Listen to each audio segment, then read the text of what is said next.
Hello and welcome back once again to the HR Social Hour Half Hour Podcast. This is episode 156. John and Wendy talk to Sharon Green. I'm your host, John. And I'm Wendy. How's it going, John? Wendy, I'm well, and we're on one of these Saturday recording sessions with a friend from the UK, which we always enjoy doing. Yes. A lot of our listeners are listening week to week, so they hopefully have heard episode 155, where you and I just caught up. Wanted to give a couple of updates there. Things move fast. I had mentioned briefly in that conversation that I was looking at an opportunity or potentially going to be doing something with our friend Christy Engler. That, sadly, folks, is not happening. Disappointed, but hey, that's how it goes. Christy is going to be continuing to do other things. She's got a couple speaking things out there that if you're not following her, go check out her stuff because she's awesome and we yes, really like her. While that's not happening, you have something new that's popped up. Yeah. So it was a little over a year ago, HR Transform reached out about their conference. They have an annual conference, usually in Vegas in the spring, and we were looking at partnering with them for that. Alas, they did have to cancel in 2020. They also decided to not do anything in person for 2021, but they do have a virtual conference coming up March 22nd through 24th, and I will be a part of that conference. I'm going to be moderating a panel for them. I will be moderating a conversation about remote onboarding and onboarding in general, because we know onboarding starts long before the person even applies for the job. I am super excited to be partnered with HR Transform. They've been putting out some conversations quarterly, doing virtual conversations with folks about great, timely topics. They did one on mental wellness. They've done one on recruiting in the time of COVID. Excited to be partnered with them, and hopefully, fingers crossed, in 2022, we will be able to be in person in Las Vegas. So check them out. Their website is transform.us, and you'll be able to see everything HR Transform on that site. We will certainly have that in the show notes, and we'll also have the show notes that include that Humoriso is sponsoring this episode, because I almost forgot to mention it. So I do want to thank Humoriso for doing that. And I think, Wendy, we can blame that on this Saturday recording schedule, because it's not typically what we do. I mentioned super excited to have Sharon with us and another friend in the UK. We have talked repeatedly about expanding the international, not only listener base, but the guest base, and we're going to do that again today. I'll stop talking and let you make the introduction. Let's get going. Super excited to welcome Sharon Green to the show. She founded Chiara Consultancy 15 years ago. Her consultancy helps clients change, innovate, and maximize the power of their people. Sharon is a professional interim consultant, qualified coach, and people project manager specializing in helping businesses map out executable change and transformation programs that take account of people, structures, processes, technology, comms, and engagement. These programs could be anything from large-scale transformational changes down and working across different sectors in companies from startups to global corporate companies. Her projects vary and are usually connected with any part of the employee experience, from attraction through to onboarding, induction, development, retention, engagement, and creating a culture of performance. Sharon loves technology and has hands-on tech systems implementation experience and a passion for engagement, culture, and employer branding. Her unpaid side hustle is running the HR Interim Networking LinkedIn group, a community for people, consultants, coaches, and interims. You'll also find her talking people, change, tech, and comms on Twitter. So Sharon, welcome to the show today. We're so pumped to have you. But our first question always, what is in your glass? I've been waiting for this. I'm so excited. Ordinarily, obviously being British, you'd expect me to have a cup of tea. It's in the afternoon. Maybe I'll have a biscuit. But I like to be a little bit different. And since lockdown, I have been reacquainting myself with this drink, which I had when I was a kid, and it's kind of taking me back to nice childhood memories when we're kind of sitting in our house and going through all of this chaos. And so this, I don't know whether you get it in the US. It's a bit of a strange drink over here, actually, but it's called Dandelion and Burdock. And it's probably a northern thing in the UK, but It's this drink that just takes me back to my childhood. So that is what is in my glass today. Definitely can say we haven't had that come up before. What exactly does that taste like? Does it taste like dandelions? Like, what is... It's kind of like, my husband hates it. He thinks it tastes like kind of a little bit medicinal. So maybe it might be, I don't know, Dr. Pepperish. I don't know, but I just love it. It just takes me back to being a kid. Yeah, I've got reacquainted with it during lockdown for some reason. It just feels like there's some kind of comforting thing about drinking it. Never had it named on this show. I've never heard of it. So now I've got to go try to find some sometime sooner than later. When you're over, maybe I can take you out and we can have one. That would be. I think that sounds like a great plan. Sharon, so we know what you're doing now, but how exactly did you get your start in human resources?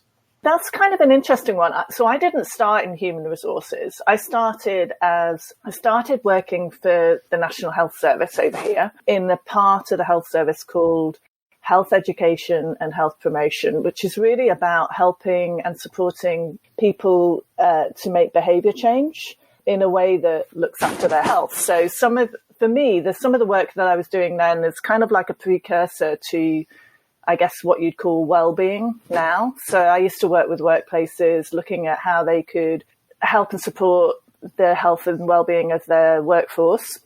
We used to provide lots of learning and development. And so as well as running my team and running projects and being responsible for a team as a line manager, I also used to do lots of training. And I guess that kind of was in my kind of route into HR. So I was a line manager. I did lots of things around. I was always the people person in the team, volunteering to do all of the HR related projects. And then I decided that I needed to make this official and move from my line management into HR. And so that's what I did. So I always say sometimes that I'm not proper HR because I didn't do all of those things that you do to kind of embed your career in HR. I kind of started off in the line management role and then moved into HR. That's how I got into HR in the first place. Awesome. I think that's a good segue into HR, understanding, because you understand the day-to-day, you understand what's going on. That can give you a leg up from those that have never done that. What made you decide to start consulting, and what's been the biggest challenge of deciding to go out on your own? So I'd had like a fairly long career in kind of professional roles. I'd done a number of things in the kind of HR and development space. And I'd kind of spent 6 years with my last company, my last permanent role. And it'd been a big change journey. So lots of the roles that I'd done in my permanent career were all involved setting things up from scratch or developing a new role or like maybe writing a strategy and then spending years kind of executing that and kind of bringing it to fruition in workplaces, which I really, really enjoyed. And after 6 years working for an international law firm, which is what I did, I was responsible for all of their development, but also for their talent acquisition at the trainee level. So I did trainee lawyers, recruiting them and doing all of the on-campus branding and so on and so forth. I just got to the stage where I was like, oh, what am I going to do next? What can I think of, I guess, progressing in my career? And I was looking for something that was going to stretch and challenge me, that was going to offer me a bit more flexibility. Law firms back in those days tended to be quite a traditional employer. And when I'd kind of spoken about flexibility with my kind of line managers, they couldn't really see how that would fit in for them and felt like a little bit at a crossroads. And all of the permanent opportunities that were kind of coming across my desk were for other types of firms. And so I just thought, I don't know whether, much as I love lawyers, I don't know whether I really want to work with them again.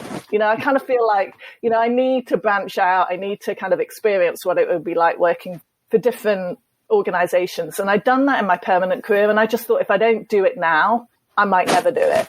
So basically, I kind of did a lot of planning, had lots of deep conversations. And handed in my resignation. I got my business cards printed. I named my company, which, as Wendy has already kind of found, I didn't really think so. I honestly didn't think this through. I just thought Chiara Consultancy. It's actually based in, it's an Italian word, and I love all things Italian. And I thought it'd be really cool. And it matched my strap line, which is Clear Thinking People Solutions, because Chiara means clear in Italian. And I thought, yeah, this is it. I'm just going to go for it. So stepped off of permanent employment. I did that for a few reasons, really. One, flexibility. I felt like I needed to be more in charge of my own career. I felt I'd got to the stage where I was ready to take a risk and probably stretch myself in a few ways, not just based on my technical expertise, which I felt like I'd got a lot of good grounding over my permanent career. I just felt that learning some new things about running a business could really stretch me. It was just the right time for a challenge. And my husband is ever the realist and just said, what's the worst that could happen? You absolutely hate it. You're really terrible at it. And you'll have to go back to a permanent job, which wasn't the kind of motivational speech that I was quite expecting. But it took the pressure off. I thought, yeah, he's right. I can just go for this. And fast forward 15 years and I'm still doing Chiara Consultancy and still enjoying it and learning lots of great things, really. We really do enjoy having the international conversations because while I think many of the things that we ultimately deal with are comparable, we know there are things that are unique to where you are. Beyond COVID, what are some of the HR challenges that you've seen that are unique for you in the UK?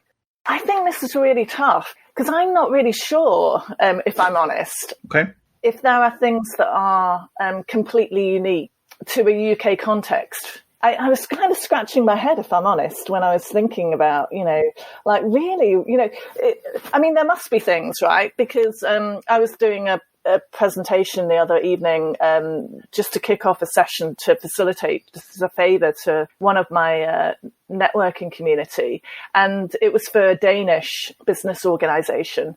And there just felt like such a lot of commonality between the experiences that we were talking about, even within a unique culture. So my gut tells me and my experience tells me that all businesses, all contexts are kind of unique, but there's such a lot of commonality that you can see once you go into somewhere and you kind of look for it. I'm not entirely sure whether or not there is anything that's completely unique. Maybe if I think about it in a wider context, maybe the cultural nuances that we have within the UK or within Europe. So when I've worked in France, for example, you can see some common threads, but there's obviously very unique cultural differences between the way that we would work in the UK and the way that you would work in France, for example. So I think for me, it is about being aware that we have lots of commonality, but being very acutely sensitive to the differences, whether that's language, even if we speak the same language, like between the US and the UK, for example, just picking up on the subtle cues and differences and being open to that rather than presuming that my context is the same as yours. I think that's what I feel is so important. And even within the UK, there are differences between the regions or the experiences or the history and the background, etc. So you've stumped me with that question, I have to say. You both know, when I got that one, I was like, I should come up with something more intelligent than that, but that's kind of what I've got. Appreciate you answering it. I think the cultural piece is certainly at play. We always say things are comparable, but the laws are different and how we apply those. I appreciate you giving it that much thought, and we don't mean to challenge. It's good to be challenged. I like a good challenge. It kind of gets me thinking. I was, so yeah, I'm up for that. Well, I think one of the things you touched on was kind of important too, because for you and John and I, we all speak the same language, but we don't. So I think just being aware of those things as we're going into it, that there are some subtle differences that you might not be aware of, even if we sound like we're talking in the same language. Yeah. Well, Sharon, you and I have gotten to know each other through the HR Hour Twitter chat, which has been, I absolutely love. It's a great way to break up my Thursday afternoon. As you guys are rounding out your day, I'm just saying, I'm done with my day. My day's we're almost there. When did you start participating in Twitter chats? Why do you continue to jump on? I think when I started being on Twitter, for me, it was kind of an experimentation. What really piqued my interest about Twitter is I was challenging myself as to whether or not I could say anything reasonable and meaningful in 180 characters or whatever it was at the start of Twitter. So I kind of jumped on thinking, this is going to be really good for for testing my skills. And now, actually, it's interesting. When I think about the comms work that I do for some of my clients, I think, how would this look in a tweet? So it's kind of like a kind of challenge to see how succinct you can be. And so I jumped on Twitter chats when I found out about them. I mean, I'm very into community building, relationship building, networking, learning. And so Twitter chats just felt like I'd found a home, really, to be able to meet interesting people, meet different people that I might not necessarily bump into a regular networking event face-to-face back in the day when you were able to do that kind of thing. Yeah, so as soon as I found them, I just kind of jumped on them and have been doing them ever since. So I do HR Hour, and I've dipped into a couple of your kind of, the more US ones, but sometimes I get the timing wrong. And I was actually listening to one of your podcasts where I think it was it Mikkel who was saying that she'd sent reminders to somebody, which I thought was kind of very above and beyond, to schedule a Twitter chat. But I think I'm going to need to do some of that with the ones that I haven't dived into so far, because I do get the timing and the kind of time zones kind of mixed up. So I'm kind of like, am I on the right Sunday of the month or the right day of the month to kind of take part in some of these chats? And I also do a regular, we call it hashtag L&D Insight, which is for learning and development and organizational development professionals on a Friday morning, which is kind of my end of the week, kind of kickstart my brain for a Friday, talking about some of the challenges there. And I just love the opportunity to be able to think, learn, connect, hear different views, have my views challenged, and the opportunity to meet people like you, because without that, I would never have met some of the people that I kind of feel privileged to call connections now. So it's pretty cool, really. And it's not what I expected when I joined Twitter. You've touched on a couple of things. One, time zones are hard. They just are. But yeah, the connection piece, that's why we're on, and why we can continue to do them, and how John and I met. Yay, Twitter chats. Yeah, Sharon, a few moments ago, I said that we don't necessarily like to challenge or are looking to make challenging questions. However, with something new that we've been doing the last many months, with previous guests asking questions, some of them have come up with some rather challenging things that Wendy and I agree we don't necessarily want to try to answer. In this case, Robin Schooling asks, do you think human resources will exist in 2041? And if so, what will it look like? Yeah, that was kind of like a boom kind of question, wasn't it? It was just like, what is that? So I'm hopeful that it'll exist in some way, shape or form. I think that for me, there will always be a human element to work, and therefore people who have a deep interest in kind of supporting that human element to work. Will it be like it is today? No. I think my view was, if we think about human resources in 2041 as a profession, then I think that for me as a kind of tech fan, I think it's going to have way, way, way more technology than we've got at our disposal right now. I think probably a lot of the tasks that might be being done by people within an HR team will be being done by technology, regular queries and information, signposting, etc., for people within businesses, etc. I'm hoping that we'll kind of remember that technology itself isn't unbiased, and that maybe the technology that's being put into organizations to kind of facilitate work and support the people that are doing the work will probably be being coded by a much more diverse audience, and therefore give a much better product for the people that are working in 2041. I'm hoping that we'll always remember that there's a human core, no matter how technical and tech-enabled work and life becomes in 2041. I think that I'm really hopeful that we'll get a balance between technology and the human elements of things, because that's what makes human beings so unique, that despite all of the tech that comes into our lives, I think that we need to remember that there's a human empathetic element to to things. And I also think that I'm hoping in 2041 that we'll have much more equity, diversity.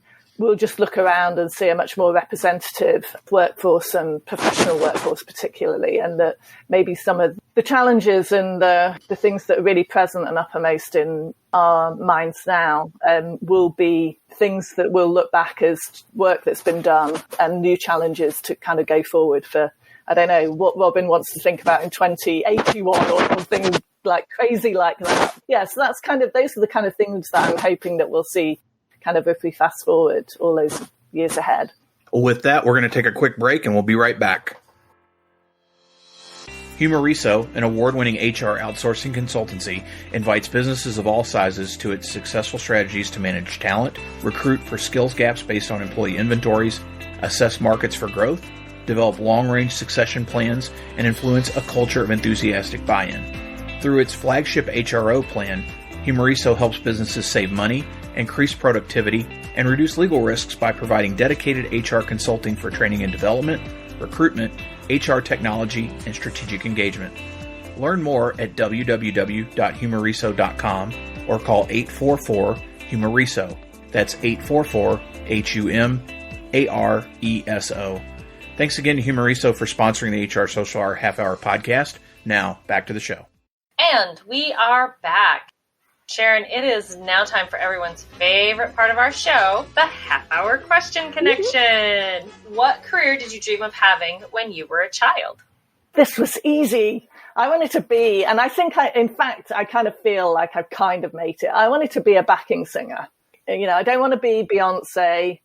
I just want to be the backing singer. I've always wanted to be that. Don't want to be in front of the stage. I just like to do the kind of behind, you know, I like the sparkle, the glamour, but not be right at the front of the stage. And I kind of feel like I've got that with my job. I'm usually doing the work in the background, you know, shaking the tambourine, but not in the work context. But, you know, that's really what I wanted to do when I was young. Sharon, have you seen 6 Feet from Stardom? No. Do I need to see it? It's all about backup singers. Oh, yes. You should see it. It's quite good. Yeah, 6 Feet from Stardom. Oh, documentary. Cool. I think you'll appreciate it. I will. Who's one person you've gained in the network in the last year that you think more people should know? This is so tough. There's so many great people out there in my network. And a lot of them, to be honest, when I was thinking about who's come into my network in the last year, it was really tough because I've got such long-standing contacts and connections. They're the kind of things that help and survive and make me thrive, really. And I was listening to I listen to your podcasts, right? So you've already had people who've been mentioned. So I was kind of thinking, I need to give a new name, don't I? You know, you've got to have somebody new and different and so on. So I'm going to pick one of my, she's a good buddy. I have known her for longer, but on Twitter, she's only really just come in over the last year. She is actually an American, but she lives in London. I think she's awesome because she does some great work looking at how to get more female members onto boards. She's got this amazing energy. Her name is Anne-Marie Rodriguez de Colleen, but her Twitter name is much easier to remember. She's called Ruby Red Coach. And I think she's kind of an awesome force of nature. And she's a good person to connect with. Sharon, how do you maintain balance? For me, the key to balance, I think, is if I'm thinking of well-being, I think of exercise. You know, for me, if I don't get out, have some fresh air, even if it's just a walk, or like this morning, I started with some yoga, which is like a Saturday morning kind of ritual thing, then that helps me get some balance in my life, really. A life without exercise feels a little bit out of kilter for me. So, yeah, it's my go-to. Sharon, how do you enjoy giving back to the HR community? Well, I think Wendy mentioned it in the start, as well as doing some volunteering. So I often help, particularly with people who are looking for career advice or support. So I do quite a few things for family, etc., like, I don't know, interview prep and, you know, just things like that, giving back in terms of skills. But my big giving back is I run this HR interim networking group, and I've been doing that for over 10 years.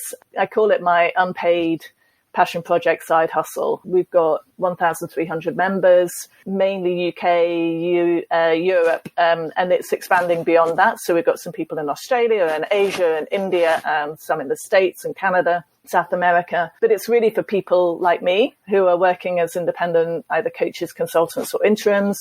It's a way of providing support to people who are working on their own outside of organizations. And we do lots of sharing, networking, we share leads, we kind of provide some support when people are thinking, what's going on in the market out there? What crazy stuff is going on and how can we support each other? So it's particularly, it's been going for a long time, but it's particularly come into its own during COVID, particularly at the start. People were wondering how to cope, what to do. And so the network just kind of came into its own, really, providing lots of food for thought, sharing. We do knowledge sharing sessions, for example, so that people can just feel less alone and a bit more connected. It takes quite a lot of my time, but it's a real labour of love. So I'm happy to do it. And it's my way of giving back to all of the people who helped me when I stepped off the permanent career and stepped into an independent career. And there were so many people who were really generous with their time and their knowledge about the experiences and knowledge that they'd had that had helped them, that this is my way of doing the same to the next generation of people who are out there going on that journey. It makes me super proud when people connect up and we can help each other. Even if we're looking for the same amount of work, there's people who are there to support you if you reach out to them. So yeah, it's pretty cool. Sharon, what's your favorite movie? My absolute, I love this movie, Uncle Buck. I'm sorry, but Uncle Buck. Uncle Buck, every time it comes on the telly, I just think John Candy is a legend, and I just love that film. And there's so many lines from the film that and every time I see it, it still makes me laugh. If it's on the TV, I have to watch it. I just enjoy it so much. I'm proud to say Uncle Buck. I haven't seen that in a long time. I need to watch that again. It's awesome. I love it. Sharon, what was the first concert you remember attending?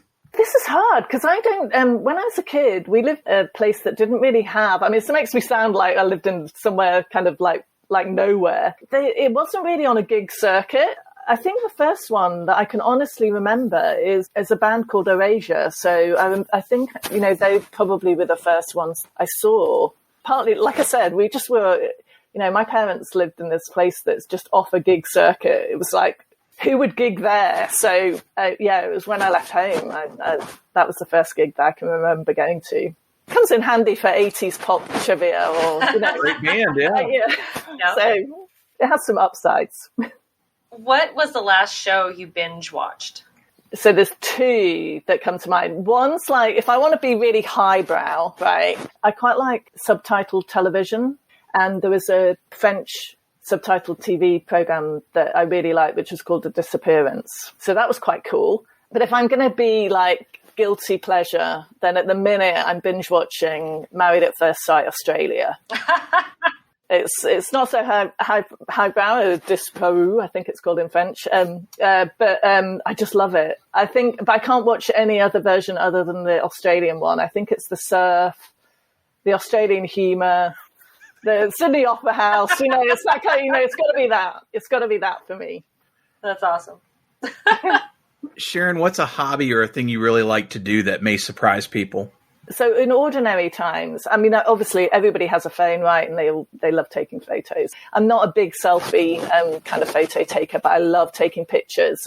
So my Instagram feed is full of pictures of places that I go ordinarily. So usually it's connected with what I call my gigs. So the work that I do for clients. Last year, pre-lockdown, I spent quite a lot of time between Manchester and London. So I was taking lots of pictures of cool Manchester street art and sending them out as my kind of hashtag perks of my interim manager life, But what I do is I make cards. I make cards out of my photos, little what I call retro cards. They look like Polaroids, and I send them out to people. I am keeping the snail mail postal service in full operation in the UK, and even some of my cards have made it over to the US to my Twitter buddies in the States. And so I've been sending out quite a lot of lockdown love cards. And sometimes people go, these cards are so cool. And I kind of think maybe I should put some branding on, because I actually do take the photos and I do make them. I'm not sure if people actually realize that I do.